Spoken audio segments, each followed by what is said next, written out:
ऐसे स्कूल में आया हूँ जो नेटवर्क से कनेक्टेड नहीं है, तो हम जो भी इंस्ट्रक्शंस अपने स्कूलों को देते हैं नॉर्मली नहीं पहुँच पाती। तो मैम अभी ध्यान दीजिए, आप लोग अभी नया एडमिशन सेशन आ रहा है और एक आप तो प्राइवेट स्कूल से आई है तो अपार आईडी के बारे में आपको अच्छी जानकारी होगी।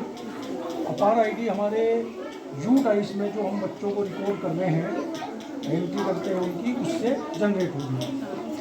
अब हमारा अगर हम पिछले साल का डेटा देखते हैं अपार आईडी का, तो around 50% of the students of मोरिग्लोब APAAR ID is not being generated.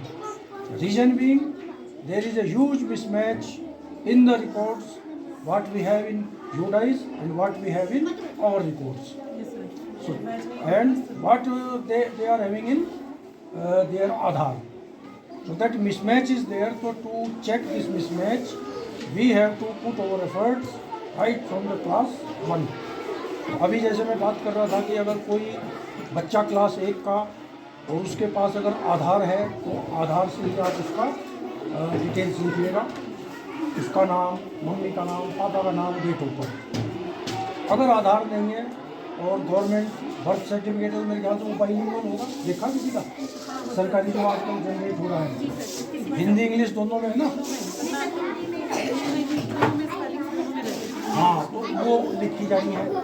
और अगर किसी के पास ये भी नहीं है तो फिर whatever they are asking you to write, तो आप वो स्पेलिंग हिंदी इंग्लिश में लिखिएगा और फिर एक certificate to whomsoever it may concern type का कुछ बना के, या फिर स्कूल अभिलेखों में इस बच्चे का नाम ये है, अंग्रेजी हिंदी, माता का नाम, पिता का नाम अंग्रेजी हिंदी और date of birth, so that they go to Aadhaar centre and get the Aadhaar made with the details what you have in your school report. ये तो क्या होगा, सपोज एक बच्ची आई, पूजा नाम है उसका, आपने उसको POOJA लिख दिया, अब वो आधार वाले के पास चला गया, उसको तो पूजा ही बताएगा, आधार वाला PUJA लिख देगा।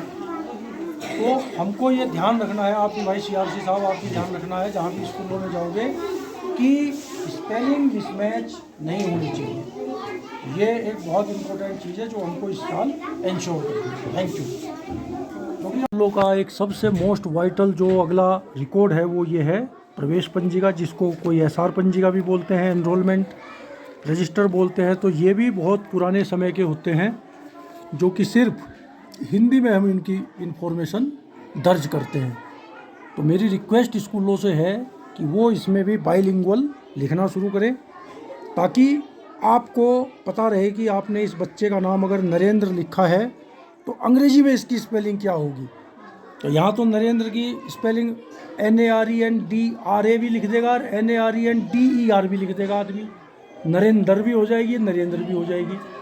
तो क्या स्पेलिंग करेक्ट है वो हमारे इसमें SR पंजिका में इंग्लिश में भी आनी चाहिए, सो दैट ये जो मिसमैच हो रहा है रिकॉर्ड्स का ये अवॉइड किया जा सके। मैं रिकॉर्ड हमेशा अपने स्कूलों को बोलता हूँ कि बाइलिंगुअल करो, वो है TC।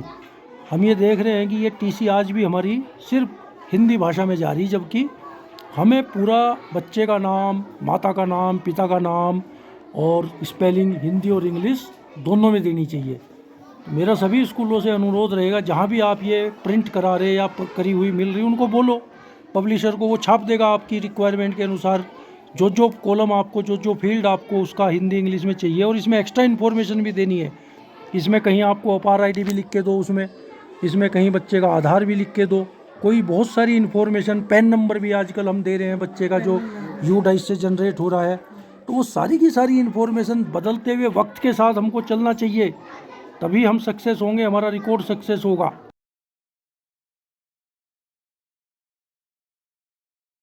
रिकॉर्ड हमारा है ये एडमिशन फॉर्म है। तो लकीली हमारे इस दूर दराज के स्कूल में हमारे गुरुजी ने ये बहुत अच्छा काम किया कि ये बाइलिंगुअल वाला है।